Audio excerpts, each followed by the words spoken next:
BNP কি করে ক্ষমতার ট্রেনে চড়ে বসলো, ক্ষমতার অলিন্দে কিভাবে পৌঁছে গেলেন তারেক রহমান। ছবিটা একেবারে পরিষ্কার হয়ে গেছে যে সংখ্যাগরিষ্ঠতা নিয়ে সরকার গড়ছে বিএনপি, কিন্তু সমস্ত সমীক্ষাকে ভুল প্রমাণ করে দিয়ে জয় জয়কার ধানের শীষের অর্থাৎ বিএনপি। যা ম্যাজিক ফিগার তার থেকেও বেশি আসন পেল বিএনপি। প্রায় ৩৫ বছর পর কোনো একজন পুরুষ তিনি হতে যাচ্ছেন বাংলাদেশের প্রধানমন্ত্রী। ভারত কূটনীতিকভাবে বারবার তারেক রহমানকে পরামর্শ দিয়েছিল, সেই পরামর্শ একেবারে কাজে লাগিয়েছিলেন তারেক রহমান। সমস্ত সমীক্ষাকে ভুল প্রমাণ করে দিলেন, সমস্ত ইকুয়েশন, সমস্ত সমীকরণকে ভুল প্রমাণিত করে দিয়ে জেতালেন কাকে? বিএনপিকে। তার এই একটা ঘোষণাতেই বাংলাদেশের মানুষ আশ্বস্ত হয়েছে, মোল্ড হয়ে গেছে, বরফ গলিয়ে দিয়েছেন তারেক রহমান।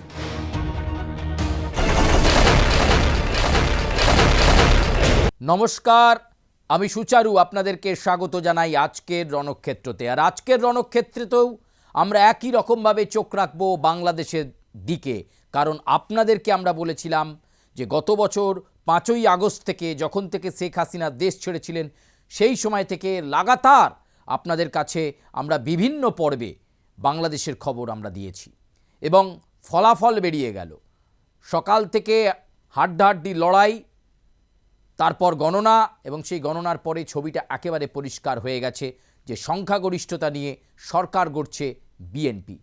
সমস্ত রকমের সমীক্ষা, সমস্ত রকমের জরিপ, বিভিন্ন সংস্থার সূক্ষ্ম নিবিড় বিশ্লেষণ, বিভিন্ন আন্তর্জাতিক সংস্থা বা জার্নাল বা আল জাজিরার মতো বিভিন্ন ক্ষেত্রে তাদের রিপোর্টে বেরিয়েছিল ক্ষমতায় আসছে জামাত, কিন্তু সমস্ত সমীক্ষাকে ভুল প্রমাণ করে দিয়ে জয় জয়কার ধানের শীষের অর্থাৎ বিএনপির। 17 বছর পর তারেক রহমান ফিরেছিলেন বাংলাদেশে। ছিল মনে আবেগ, আর বাংলাদেশের মাটি স্পর্শ করে তিনি বলেছিলেন যে আই হ্যাভ আ প্ল্যান। এবং তার দেশে ফেরার এই পর্বের মাঝেই কিন্তু তার মায়ের মৃত্যু, বাংলাদেশের সাবেক প্রধানমন্ত্রী খালেদা জিয়ার মৃত্যু। সেই মৃত্যুতে শোকস্তব্ধ হয়েছিলেন তারেক রহমান এবং মায়ের ইচ্ছাকে সামনে নিয়ে গিয়েছিলেন মানুষের কাছে। 17টা বছর দেশের বাইরে থেকে একটু একটু করে বিএনপিকে একত্রিত করার চেষ্টা করে গিয়েছেন তারেক রহমান।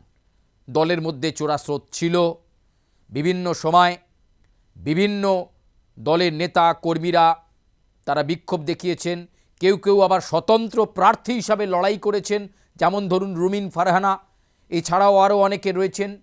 কিন্তু তা সত্ত্বেও বিএনপির শক্ত ভিতকে নাড়ানো গেল না।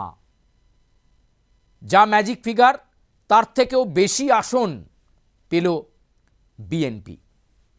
অথচ আবার বলবো, বিভিন্ন সংস্থা, বাংলাদেশের সংস্থা তো বটেই, এছাড়াও বিভিন্ন আন্তর্জাতিক সংস্থা, কাগজ, দৈনিক সংবাদপত্র, তারা কিন্তু বারবার দেখিয়েছিল তাদের যে ট্রেন্ড, তাতে জামাত ক্ষমতায় আসছে। তাহলে বিএনপি কি করে ক্ষমতার ট্রেনে চড়ে বসলো, ক্ষমতার অলিন্দে কিভাবে পৌঁছে গেলেন তারেক রহমান? আমাদের সে বিষয় নিয়েই আজকে চুলচোরা বিশ্লেষণ। কোথায় ভরাডুবির কারণ কি? জামাতের ভরাডুবি কেন হলো? এনসিপির ভরাডুবি কেন হলো? 11 দলীয় জোটের ভরাডুবি কেন হলো? আজকে তা নিয়েই আমাদের এই রণক্ষেত্র। ব্যাকড্রপ দেখে আপনারা দেখতে পাচ্ছেন, একদিকে ভারতবর্ষের প্রধানমন্ত্রী নরেন্দ্র মোদীর ছবি, আর আরেকদিকে তারেক রহমানের প্রয়াত মা, বাংলাদেশের সাবেক প্রধানমন্ত্রী খালেদা জিয়ার ছবি, আর মাঝখানে রাজমুকুট পরে রয়েছেন তারেক রহমান। আপনারা নিশ্চয়ই সেটা দেখতে পাচ্ছেন। আজকের রণক্ষেত্রতে আমরা অবশ্যই আলোচনা করব যে কি কি কারণে আজকে বিএনপি ক্ষমতায় এলো এবং এত মানুষের সমর্থন বিএনপি পেল কিভাবে, যেখানে প্রধান বিরোধী রাজনৈতিক দল হিসাবে ওই 70, 72 কিংবা 74টা আসনেই থেমে গেল জামাতের যাত্রা। কিভাবে সম্ভবপর করলেন সেটা তারেক রহমান? কোন জাদুতে তারেক রহমান পারলেন 17 বছর পর বাংলাদেশে তিনি ফিরলেন এবং ফিরেই হলেন প্রধানমন্ত্রী। শুধু তাই নয়, প্রায় 35 বছর পর কোনো একজন পুরুষ তিনি হতে যাচ্ছেন বাংলাদেশের প্রধানমন্ত্রী, আর সেটা তারেক রহমান। অনেকগুলো নস্টালজিয়া, অনেকগুলো বিষয় এই মুহূর্তে বাংলাদেশের প্রেক্ষাপটে কাজ করছে। আপনারা দেখতে পাচ্ছেন এই ব্যাকড্রপ আমরা নিছক আপনাদের সামনে রাখিনি। ইতিমধ্যেই বিশ্লেষকরা বলছেন ভারত গোয়েন্দা রিপোর্টে আগেই জানতে পেরেছিল যে জামাতের দিকে পাল্লা ভারী আছে, তাই কৌশল স্ট্র্যাটেজি কিভাবে প্রচার করতে হবে, কোন জায়গায় খামতি রয়েছে বিএনপির, মেরামত কিভাবে করা যাবে, কোন কোন ভোট ব্যাংকের দিকে নজর দিলেই আরামে জয়লাভ আসবে, কোনো অসুবিধে হবে না, নিরঙ্কুশ সংখ্যাগরিষ্ঠতা পাওয়া যাবে, ভারত কূটনীতিকভাবে বারবার তারেক রহমানকে পরামর্শ দিয়েছিল। সেই পরামর্শ একেবারে কাজে লাগিয়েছিলেন তারেক রহমান, আর সেটাই ফলে গেছে। একদিকে খালেদা জিয়ার মৃত্যু, ফলে সেই আবেগ, সেই সেন্টিমেন্টে বাংলাদেশের মানুষজন ভোট দিয়েছেন তারেক রহমানকে এবং তার দল বিএনপিকে হাত ভরে আশীর্বাদ করেছেন।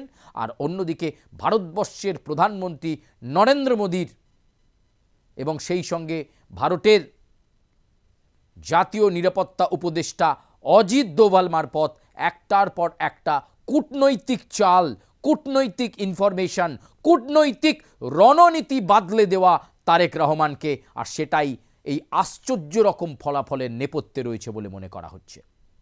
এমনি এমনি তারা ম্যাজিক ফিগার পেরোয়নি। আসুন আজকে আমরা দেখব ঠিক কোন কোন ফ্যাক্টরে, কোন 4 থেকে 5টা কারণের জন্য আজকে বিএনপি ক্ষমতায় গেল এবং আবার প্রমাণ হলো যে দেশে আওয়ামী লীগ আর বিএনপি ছাড়া অন্য কোনো রাজনৈতিক দলকে বাংলাদেশের মানুষ অন্তত বিকল্প মনে করতে পারছেন না। চলুন আজকে পরবর্তী স্লাইডে যাই এবং এই পরবর্তী স্লাইডে আমরা অবশ্যই নজর রাখব। প্রথমেই যেটা নজর কাড়া বিষয় ছিল, প্রথমেই যেটা গুরুত্বপূর্ণ বিষয় ছিল যে আওয়ামী লীগ যেহেতু বাংলাদেশের নির্বাচনে নিষিদ্ধ, তাহলে আওয়ামী লীগের ভোট কোথায় যেতে চলেছে? আওয়ামী লীগের ভোট কারা পাবেন? বিএনপি না জামাত? জামাত না বিএনপি? নির্বাচনের ফলাফল চুলচেরা বিশ্লেষণ করলে, ব্যাখ্যা করলে দেখা যাচ্ছে সেই আওয়ামী লীগের নীরব ভোটাররা অনেক ভাবনা চিন্তা করেছেন। জামাতে ইসলামীকে ভোট না দিয়ে তাদের ভোট গেছে বিএনপির ঝুলিতে। সেই শতাংশটা কত? 48%। 48%, কম নয়। আপনাদের আরও একবার আমরা বোঝানোর চেষ্টা করব যে কত শতাংশ আওয়ামী লীগের ভোট, যেটা বাংলাদেশের রাজনীতিতে অত্যন্ত গুরুত্বপূর্ণ। প্রায় 48% আওয়ামী লীগের একনিষ্ঠ কর্মী, একনিষ্ঠ ভক্ত, একনিষ্ঠ ফলোয়ার, যারা আওয়ামী লীগকে সত্যি ভালোবাসেন, যারা শেষ মুহূর্তে বুঝতে পারলেন শেখ হাসিনার দল আর নির্বাচনে লড়তে পারবে না, কারণ ডক্টর ইউনূস তার ওপর থেকে নিষেধাজ্ঞা তুলছে না, তত্ত্বাবধায়ক সরকার নিষেধাজ্ঞা তুলছে না আওয়ামী লীগের ওপর থেকে। ঠিক সেই সময় থেকেই তারা সংকল্প করে নিয়েছিল যে জামাতকে নয়, বিএনপিকেই ভোট দিতে হবে। তার অবশ্য অনেক কারণ আছে, সেটা নিয়ে নয় অন্যদিন আলোচনা হবে। কিন্তু এখানে স্পষ্ট হয়ে যাচ্ছে 48% ভোট তারেক রহমানের দল পেয়েছে আওয়ামী লীগের ভোট। আওয়ামী লীগের ভোট পেয়েছে, আপনারা দেখুন, আওয়ামী লীগের 48% ভোট পেয়েছে বিএনপি। বিএনপি 48% ভোট পেয়েছে। সেখানে আপনারা জানেন যে জামাত আওয়ামী লীগের কত শতাংশ ভোট পেয়েছে? সূত্র বলছে তারা এই নিবিড় বিশ্লেষণ করে এখন সবাই নির্বাচনী কারণ পর্যালোচনা করছে। জামাত করছে, এনসিপি করছে, 11 দলের জোটে যারা রয়েছেন তারা হারা কেন হলো, কেন তারা হেরে গেলেন, হারের কারণ তারা ব্যাখ্যা করছেন, কেন তাদের চোখে পড়ল না এই বিষয়গুলো তারা ব্যাখ্যা করতে গিয়ে দেখছেন মাত্র আওয়ামী লীগের 10% ভোট পেয়েছে জামাত, 48% পেয়েছে বিএনপি। অর্থাৎ 48 আর 10, 58% মোটামুটি আওয়ামী লীগের কর্মীরা তারা ভোট দিয়েছেন। বাকি একটা বড় অংশ কিন্তু ভোটমুখী হয়নি। যার জন্য গোপালগঞ্জের অনেক ক্ষেত্রে কিন্তু দেখা গেছে ফাঁকা বুথ। গোপালগঞ্জ কিন্তু আওয়ামী লীগের একটা গড়, সেখানে কিন্তু দেখা গেছে সাধারণ মানুষের স্বতঃস্ফূর্ততা নেই, একেবারে ভোট কেন্দ্র ফাঁকা, অথচ সেখানে সেভাবে কেউ ভোট দিতে যাচ্ছেন না। এটা ভাববার বিষয়। অর্থাৎ কতিপয় যারা এই 48% আর 10% জামাতকে দিয়েছে, অর্থাৎ এই 58% তারা এই 16-17 বছর পর, কেউ বলছেন 20 বছর পর ভোট দিচ্ছি। সাধারণ মানুষ যখন বলছে তখন আওয়ামী লীগের ভোটাররা নীরবে 48% ভোট দিয়ে গেলেন তারেক রহমান অর্থাৎ বিএনপিকে, যার জন্য আজকে বিএনপি ক্ষমতায় থাকছে বা যার জন্য আজকে তারেক রহমান 17 বছর ফিরে তিনি প্রধানমন্ত্রী হয়ে গেলেন। 17 বছর পর ফিরেই প্রধানমন্ত্রী হয়ে গেলেন, যেন তার প্রত্যাবর্তনের মধ্যেই বোধহয় লেখা হয়ে গিয়েছিল তিনি আগামীর প্রধানমন্ত্রী হতে চলেছেন। বিএনপির সাফল্যের পেছনে, বিএনপির এত ভালো ফলাফলের পেছনে রাজনৈতিক বিশ্লেষকরা তারা কিন্তু মনে করছে আওয়ামী লীগের ভোট একটা ফ্যাক্টর হয়ে গেল। যারা কিন্তু জামাতকে বেশি দেয়নি তারা ভোটটা বেশি দিয়েছে কাকে? বিএনপিকে। চলুন এবার পরবর্তী কারণ অনুসন্ধানে যাই। পরবর্তী কারণ অনুসন্ধানে গেলে আমাদের কাছে বিষয়টা আরও স্পষ্ট হবে। আমরা পরবর্তীর দিকে অবশ্যই নজর রাখব যে ঠিক কী কারণে একেবারে এই যে বিএনপি, সেই বিএনপি ক্ষমতার অলিন্দে পৌঁছে গেল। এরপরের যে ফ্যাক্টর, মহিলা ভোট। আপনারা জানেন যে প্রায় বাংলাদেশে 13 কোটি মতো ভোটার রয়েছে এবং তার মধ্যে পুরুষ মহিলা ভাগ রয়েছে, কিন্তু নারী ভোটের একটা বড় অংশ তারা কিন্তু বিএনপিকে ভোট দিয়েছে জামাতের থেকে বেশি। কত সেটা? প্রায় 57.7%। মনে করা হচ্ছে 57.7% মহিলা ভোট গেছে তারেক রহমানের দল বিএনপির কাছে।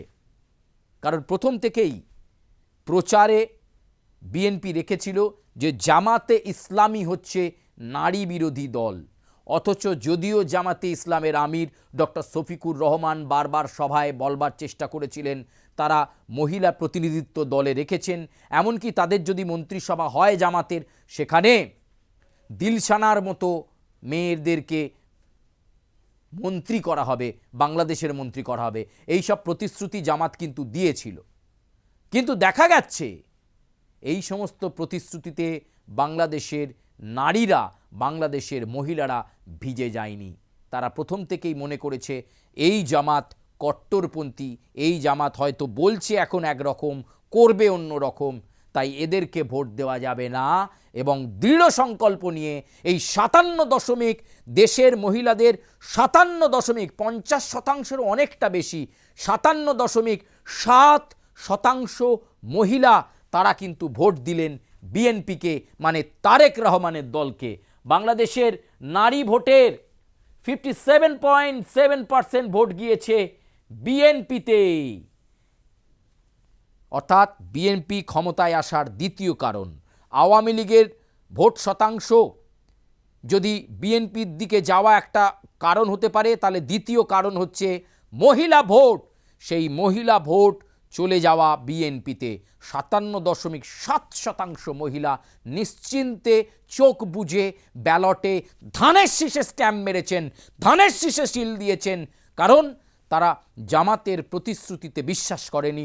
যতই জামাত বলুক যে নারী প্রতিনিধিত্ব দলে রয়েছে, নারী প্রতিনিধিদেরকে দল থেকে মন্ত্রী করা হবে, দিলশানার উদাহরণ যতই ডক্টর শফিকুর রহমান তুলে ধরুক, মানুষ বাংলাদেশের বিশেষ করে মহিলা সমাজ, নারী সমাজ সেটাই বিশ্বাস করেনি, বরং তাদের অনেক বেশি বিশ্বাসযোগ্য মনে হয়েছে বিএনপিকে, অর্থাৎ তারেক রহমানের দলকে। তাহলে দুটো কারণ আপনারা দেখলেন। পরবর্তী কারণের দিকে আমরা যাব, অবশ্যই সেই বিশ্লেষণ আমরা দেখব। এবার তৃতীয় কারণ কি? তৃতীয় কারণ যেটা নিয়ে সবাই লাফাচ্ছিল, জুলাই গণঅভ্যুত্থান।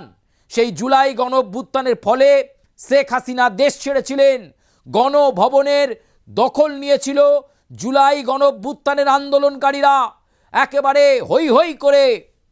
তারপর 15 মাসেরও বেশি সময় ধরে অন্তর্বর্তী সরকারের উপদেষ্টা ডক্টর ইউনূস এবং তার উপদেষ্টা মণ্ডলী বাংলাদেশ চালিয়েছে। বাংলাদেশের মানুষ আকাঙ্ক্ষায় ছিলেন কবে বাংলাদেশে জাতীয় সংসদ নির্বাচন হবে, আর নির্বাচন যদি সুষ্ঠু, অবাধ এবং শান্তিপূর্ণ হয় তাহলে তাদের মনে যেটা আছে সেটাই তারা করবেন। সেটাই তারা করে ফেললেন। সমস্ত সমীক্ষাকে ভুল প্রমাণ করে দিলেন, সমস্ত ইকুয়েশন, সমস্ত সমীকরণকে ভুল প্রমাণিত করে দিয়ে জেতালেন কাকে? বিএনপিকে। এই জেন জি মনে করা হয়েছিল এই নতুন প্রজন্ম যেহেতু জুলাই গণ অভ্যুত্থানকে সামনে থেকে দেখেছে, অনেকে সামনে থেকে লড়াই করেছে, আন্দোলন করেছে, তাই নতুন প্রজন্ম, এবং সেটা মনে করা হয়েছিল প্রায় 30 লাখ এরকম, এই নতুন প্রজন্ম হয়তো জামাতকেই বেশি ভোটটা দেবে। কারণ জুলাই গণঅভ্যুত্থানের মধ্য দিয়ে তাদের একটি দল তৈরি হয়েছে, এনসিপি, জাতীয় নাগরিক পার্টি।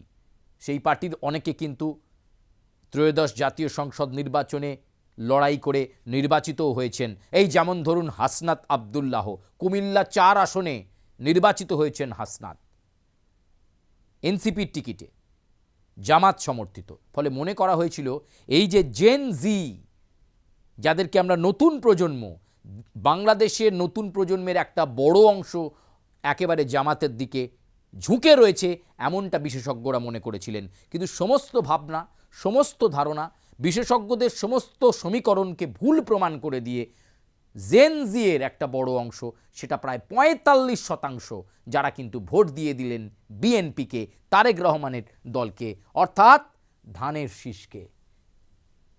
তাহলে এটা একটা খুব গুরুত্বপূর্ণ কারণ। একদিকে আওয়ামী লীগের ভোট, একদিকে নারী ভোট, মহিলা ভোট, আর আরেকদিকে নতুন প্রজন্মের ভোট প্রায় 45% পেয়েছে বিএনপি। জেন জি, নতুন জেনারেশন, তারা বুঝেছে কোনো না কোনোখানে যে বিএনপির তারেক রহমানই পারবে তাদের আশা স্বপ্ন পূরণ করতে, বাংলাদেশে কর্মসংস্থান তৈরি করতে, বাংলাদেশে কর্মসংস্থানের জোয়ার তৈরি করতে পারবেন তারেক রহমান। বাংলাদেশ আবার ঘুরে দাঁড়াবে, তার হাতেই বাংলাদেশ নিরাপদ বলে মনে করেছে জেন জি, অর্থাৎ ইয়াং জেনারেশন। এই ইয়াং জেনারেশন 45% ভোট দিয়েছে বিএনপিকে, যার ফলে যোজন যোজন ভোটের ব্যবধানে পিছিয়ে পড়ল জামাতে ইসলামী। এটাও একটা গুরুত্বপূর্ণ কারণ বিএনপির ক্ষমতায় আসার নেপথ্যে। একটা একটা করে স্ট্র্যাটেজি মেকিং করতে করতে গেছেন তারেক রহমান। ওই যে তিনি 8.5 লক্ষ মানুষের সামনে সম্বর্ধনা সভায় তারেক রহমান বলেছিলেন না যে এই বাংলাদেশ হবে প্রত্যাশিত বাংলাদেশ, এই বাংলাদেশ হবে সংগঠিত বাংলাদেশ, আর আই হ্যাভ আ প্ল্যান। অর্থাৎ তার খুব সুন্দরভাবে নির্বাচন নিয়ে একটি পরিকল্পনা গোছানো ছিল, আর সেই পরিকল্পনা তাকে জুগিয়েছে ভারত। অনেক বিশ্লেষক মনে করছে এই যে তারেক রহমানের বিপুল জয়, বিএনপির এই যে বিপুল জয়, তার পেছনে ভারতবর্ষের অবদান রয়েছে। কূটনৈতিক স্তরে ভারত অনেক সাহায্য করেছে তারেক রহমানকে, তাই তো তিনি 17 বছর পর সেফলি বাংলাদেশে ফিরেছেন। মানুষের অভিবাদন কুড়োতে কুড়োতে সেদিন ফিরেছিলেন, সম্বর্ধনা সভায় আপ্লুত হয়েছিলেন তারেক রহমান, আর সেদিন থেকেই কৌশল রচনা করা শুরু করে দিয়েছিলেন। তিনি জানতেন যে কূটনৈতিক বিষয়গুলো তার কাছে আসছে, যে ইনফরমেশনগুলো তার কাছে আসছে, যেখানে যেখানে ফাঁক রয়ে গেছে সেইখানে তাকে ফাঁক পূরণ করলেই বিএনপির জয় কেউ আটকাতে পারবে না। আর ঠিক সেই মেটিকুলাস ডিজাইনেই তিনি কাজ করেছেন, আর তার ফলাফল তিনি দেখতে পাচ্ছেন। বাংলাদেশের মানুষ হাত ভরে আশীর্বাদ করেছে তারেক রহমানকে। আমরা যাব পরবর্তী স্লাইডের দিকে। অবশ্যই আমরা দেখবার চেষ্টা করব যে আর কি কারণ রয়েছে। আসুন, এবার হচ্ছে একটি গুরুত্বপূর্ণ কারণ। আপনারা নিশ্চয়ই তারেক রহমানের হাতে একটি কার্ড দেখতে পাচ্ছেন। কি পাচ্ছেন তো? বিএনপির চিফ তারেক রহমানের হাতে একটি কার্ড আপনারা দেখতে পাচ্ছেন। এই কার্ডটা অনেকের অচেনা নয়। এই যে প্রচারণা পর্ব, প্রায় 1 মাসেরও বেশি সময় ধরে যে প্রচার চালিয়েছেন তারেক রহমান, একাধিক জনসভা, একাধিক গুণীজন, গুণমুগ্ধ একাধিক বিদগ্ধ মানুষের সঙ্গে মিট করেছেন, মহিলাদের কনফারেন্সে গেছেন, সেখানে তাদের সঙ্গে কথা বলেছেন। সেখানে গিয়ে তিনি একটা ঘোষণা দিয়েছিলেন, তার এই একটা ঘোষণাতেই বাংলাদেশের মানুষ আশ্বস্ত হয়েছে, মোল্ড হয়ে গেছে, বরফ গলিয়ে দিয়েছেন তারেক রহমান। সেটা কি? তারেকের ফ্যামিলি কার্ড। বাংলাদেশের জাতীয় সংসদ নির্বাচনে সবচেয়ে বড় USP, unique selling proportion, USP. এই যে তারেক রহমান বলেছিলেন না যে তিনি এবং তার দল বা বিএনপি নেতৃত্বাধীন জোট বাংলাদেশে ক্ষমতায় এলে তাদের কাছে মূল যে বিষয়টা হবে সেটা হবে ফ্যামিলি কার্ড। প্রত্যেকটি পরিবারের কাছে তারেক রহমান এই কার্ড পৌঁছে দেবে, বিএনপি এই কার্ড পৌঁছে দেবে, আর তাতে মাসে মহিলারা পাবেন ২৫০০ টাকা করে। কত টাকা করে? ২৫০০ টাকা করে। আপনারা মনে করে দেখুন, তারেক রহমানের এই প্রতিশ্রুতি মহিলাদের কাছে অনেক বেশি কনভিন্সিং রয়েছে, আপনাদের বাড়িতে থাকা মা বোনেদের কাছে অনেক বেশি আগ্রহ তৈরি করেছে বিএনপি সম্পর্কে। শুধু তাই নয়, ফ্রিতে খাদ্যদ্রব্য দেওয়ার কথাও বলেছিলেন। এই ফ্যামিলি কার্ডের সুবিধে মানুষ পাবেন। এই ফ্যামিলি কার্ডে আরও 10টা থেকে 11টা ফেসিলিটির কথা তারেক রহমান বলেছিলেন। প্রশ্ন উত্তর পর্বে মহিলাদের কাছে নানা প্রশ্নের সম্মুখীন হয়ে তিনি বলেছিলেন, বাংলাদেশে আগামীতে এই ফ্যামিলি কার্ডই হবে অত্যন্ত গুরুত্বপূর্ণ। মহিলা সশক্তিকরণের কথা বলেছিলেন, মহিলা শক্তিকে বাড়তি গুরুত্ব দেওয়ার কথা বলেছিলেন তারেক রহমান। ফ্যামিলি কার্ডে প্রত্যেকটি পরিবার উপকৃত হওয়ার কথা বলেছিলেন। আদপে তিনি আরও হয়তো কয়েকদিনের মধ্যেই প্রধানমন্ত্রী হিসাবে শপথ নেবেন, আর শপথ নেওয়ার পর হয়তো শুরু করে দেবেন এই ফ্যামিলি কার্ড, যা কোটি কোটি বাংলাদেশের মানুষের কাছে পৌঁছে যাবে। ২৫০০ টাকা করে মহিলাদের হাতে ফ্রিতে খাদ্যদ্রব্য এবং নানা ফেসিলিটি এই ফ্যামিলি কার্ডের মধ্যে। ফলে এটাও একটা, এই প্রতিশ্রুতি, এই ফ্যামিলি কার্ডের যে স্ট্র্যাটেজি, এই ফ্যামিলি কার্ডের যে মৌখিক প্রতিশ্রুতি তারেক রহমান দিয়েছিলেন, সেটাই কিন্তু ব্যালট বাক্সে প্রতিফলন হয়েছে। তাই জোর করে মানুষ একেবারে ছাপ দিয়েছে বলা যেতে পারে এই বিএনপির ধানের শীষে। কারণ তারা তারেক রহমানকে এবং বিএনপিকে বিশ্বাস করেছেন। ফ্যামিলি কার্ডের স্বপ্ন তারা দেখেছেন যে বিএনপি ক্ষমতায় আসলে, বিএনপির জোট ক্ষমতায় আসলে, তারেক রহমান প্রধানমন্ত্রী হলে তারা ফ্যামিলি কার্ডের ফেসিলিটি পাবেন। এই ফেসিলিটি থেকে তারা দূরে থাকতে চান না। এই মেটিকুলাস ডিজাইন এবং পরিকল্পনাতে মানুষ গলে গেছেন, বিএনপিকে হাত ভরে আশীর্বাদ করেছেন। আর তার সবচেয়ে বড় প্রমাণ, ম্যাজিক ফিগার পেরিয়েও অনেকটা বেশি আসন পাওয়া। চলুন আরেকটি বিষয়ের দিকে আমরা অবশ্যই নজর রাখি, যে কি কারণে জামাতে ইসলামী তথা অন্যদিকে এনসিপি বা 11 দলীয় জোটের ভরাডুবি। কারণগুলো একটা একটা করে আপনাদের সামনে বলছি, আর চোখের পাতাটা খুলে যাচ্ছে মনে হচ্ছে না? আমরাও এই রণক্ষেত্রেই আপনাদেরকে অত্যন্ত গুরুত্বপূর্ণ দাবি রেখে বলেছিলাম যে 10-12টা সমীক্ষা বলছে জামাত ক্ষমতায় আসছে, কিন্তু সমস্ত সমীক্ষাকে, সমস্ত প্ল্যানকে চৌপাট করে দিয়ে, ভুল প্রমাণ করে দিয়ে বিএনপির উত্থানের পেছনে কি কারণ, তারেক রহমানের এই অভাবনীয়, এই ভূমিধস বিজয়ের পেছনে কি কারণ, আপনারা একটা একটা করে সেগুলো দেখছেন। এবার দেখুন, হিন্দু ভোট এবং সংখ্যালঘু ভোট। বাংলাদেশে ডক্টর ইউনূসের অন্তর্বর্তী সরকারের আমলে সংখ্যালঘুদের ওপর ব্যাপক আক্রমণ হয়েছে, বিশেষ করে হিন্দুদের ওপর। প্রায় 1.5 কোটি, 1.25 কোটি হিন্দু বাংলাদেশে রয়েছে। আপনারা দেখেছেন কখনো international society for Krishna consciousness অর্থাৎ ইসকনের ওপর আক্রমণ হয়েছে, কখনো হিন্দুরা বাড়ি ছাড়া হয়েছে, লাগাতার আক্রমণ চলেছে। অভিযোগ কাদের বিরুদ্ধে ছিল? অভিযোগ ছিল সেই কট্টরপন্থীদের বিরুদ্ধে, যারা সংখ্যালঘু হিন্দুদের ওপর আক্রমণ করছিল। ফলে সংখ্যালঘু হিন্দুরা বাংলাদেশে তারা মনে মনে এই প্রশ্ন, এই স্লোগান বেঁধে নিয়েছিল যে জীবনে যদি বাংলাদেশে অস্তিত্ব টিকিয়ে রাখতে হয় তাহলে জামাতে ইসলামী নয়, ভোটটা দিতে হবে ধানের শীষে, ভোটটা দিতে হবে তারেক রহমানকে, ভোটটা দিতে হবে বিএনপিকে। তারা সাইলেন্ট ভোটার হিসেবে কাজ করেছেন। বাংলাদেশের সংখ্যালঘু ভোটের প্রায় 70% 70% ভোট গেছে বিএনপিতে, তারেক রহমানের দলে, এটাই আসল ফ্যাক্টর। চিন্ময় কৃষ্ণ দাস ব্রহ্মচারীর কথা আপনাদের মনে পড়ে? অন্তর্বর্তী সরকারের আমলে তিনি একটি মিছিল করতে গিয়ে গ্রেপ্তার হন। সেই গ্রেপ্তারের পর আজও তিনি জেলেই বন্দী। এখনও তিনি জানেন না যে তার কি হবে। তাকে নিয়ে টানাপোড়েন, অথচ তার জামিন হয় না। সেই সংখ্যালঘু সম্প্রদায়, সেই বাংলাদেশের হিন্দু সম্প্রদায়ের মানুষ, এছাড়াও আরও অন্যান্য সংখ্যালঘু সম্প্রদায়ের বাংলাদেশের মানুষ, তারা মনে করেছে নিজেদের অস্তিত্বকে যদি টিকিয়ে রাখতে হয় তাহলে এবারের নির্বাচনে ভোটটা দিতে হবে জামাতে ইসলামকে নয়, বিএনপিকে। সেটা মনে মনে সাইলেন্টলি তারা সেটাই করেছেন এবং 70% ভোট গেছে বিএনপিতে। ফলে এটা বিএনপির জয়ের একটা অন্যতম কারণ হিসেবে দেখছেন বিশ্লেষকরা। এখন তো পর্যালোচনা হচ্ছে, চোখের পর্দা আস্তে আস্তে সরে যাচ্ছে জামাতে ইসলামের।